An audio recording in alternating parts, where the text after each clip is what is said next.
The screen in the movie understanding the essence of reality. Have you ever wondered how real is everything we experience on a daily basis? Welcome to today's analysis.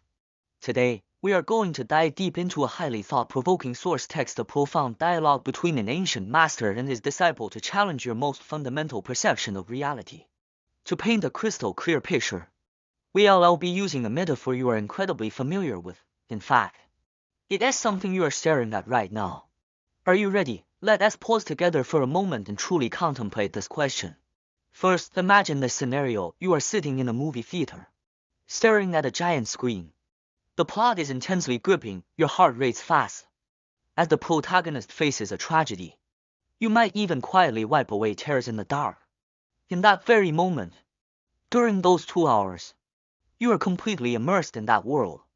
Aren't you? You totally forget that it is actually just a beam of light projected onto a flat white cloth. According to the text we are exploring today, this is the perfect portrayal of how we face our daily lives. We get so overly invested in every single plotline of our own life stories that we completely forget it is all just an illusion projected by our own minds. So, how exactly do we fall into this trap and end up deeply trapped inside the movie? This brings us to our first core concept, the invasion of delusion. In the text, the disciple asks a question that every single one of us has undoubtedly asked in our hearts: how do ordinary people like us fall into endless worry and suffering? The master is brilliant.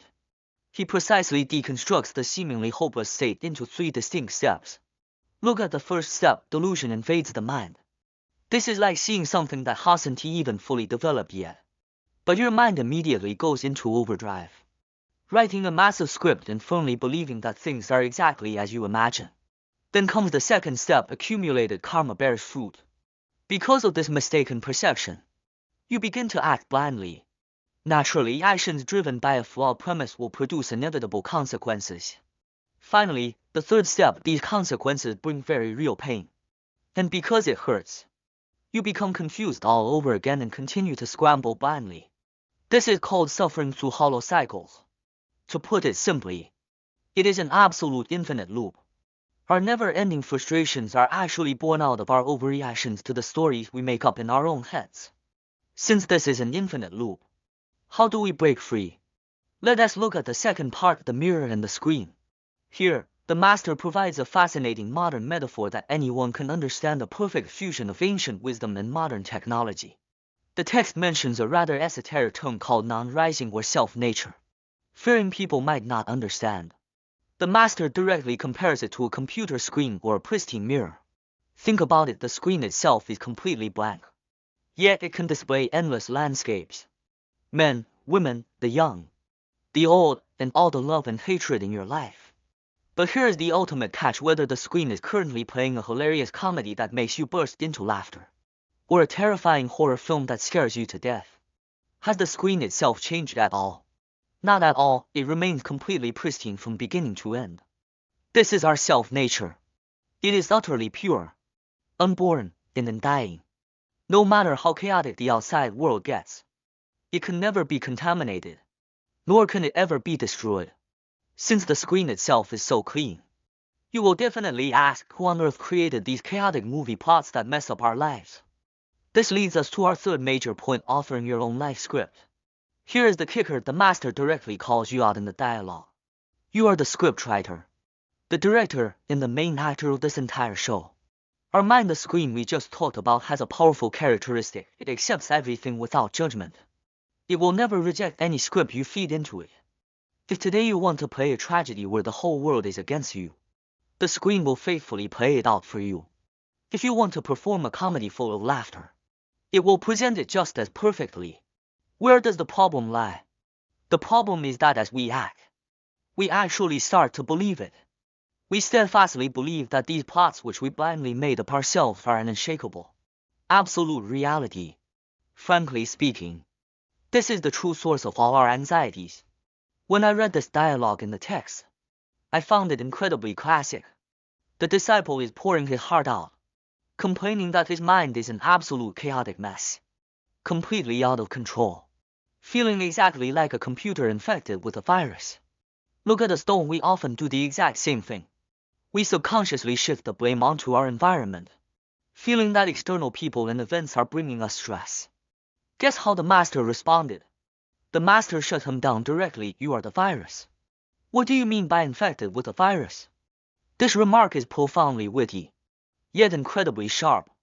We are so used to looking outward to point fingers, complaining about a bad environment or unfair treatment from others. But this analysis serves as a brutal wake-up call in reality. We ourselves are the ones spamming viruses onto that pristine screen, creating all the chaos. Well, since everyone is utilizing the exact same screen, why is it that some people can live with immense wisdom, while others suffer in deep agony? Let us immediately look at the fourth part, the divide between awakening and delusion. Let us contrast these two starkly different states.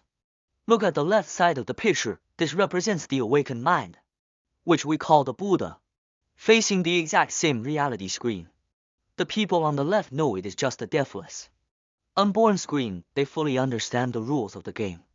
Therefore, they never resist whatever appears on the display. Instead, they can play and experience the space with absolute freedom and ease, remaining profoundly composed and at peace. Conversely, look at the right side. This represents ordinary sentient beings. Sentient beings are completely unaware of the screen's existence.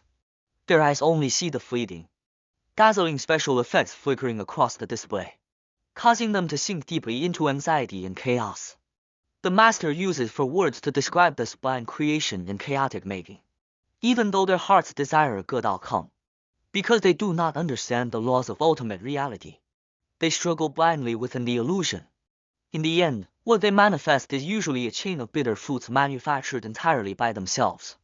Having said all this, we finally arrive at the absolute core and most brilliant philosophical exploration of this analysis. The fifth part, the arising, ceasing, and the non-arising. What exactly is the relationship between those chaotic movie frames and that serene screen? Hearing this, you might think, okay, since the movie is all fake, should I just smash the screen? Or should I turn it off forever? Think nothing and do nothing? Absolutely not. The master explicitly points out that this approach is wrong.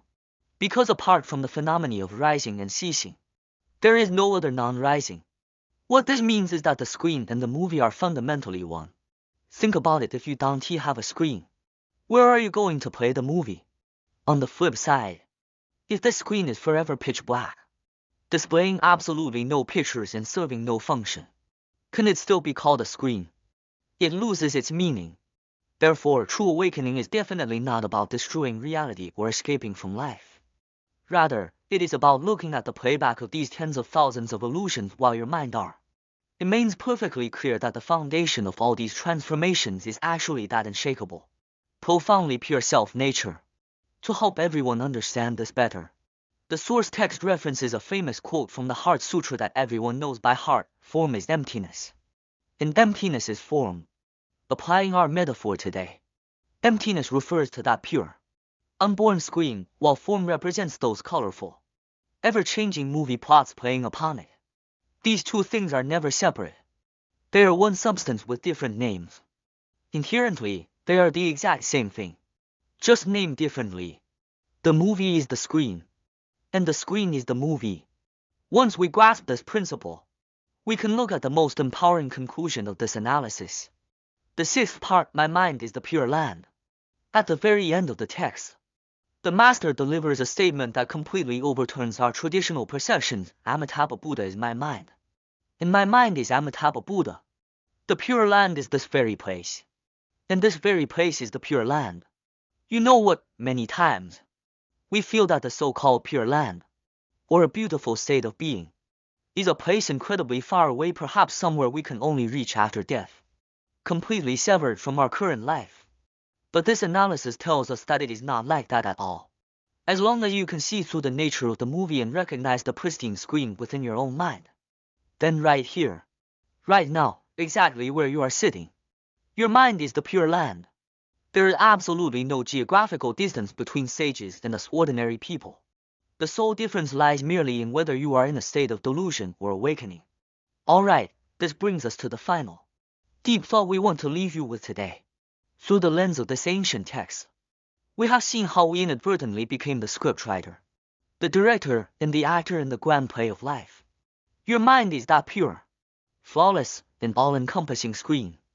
Now that you know this monumental secret, and now that you understand you no longer need to be the virus that creates chaos, my final question to you is, if your mind itself is that very pure land, what kind of world do you plan to project onto your exclusive screen today?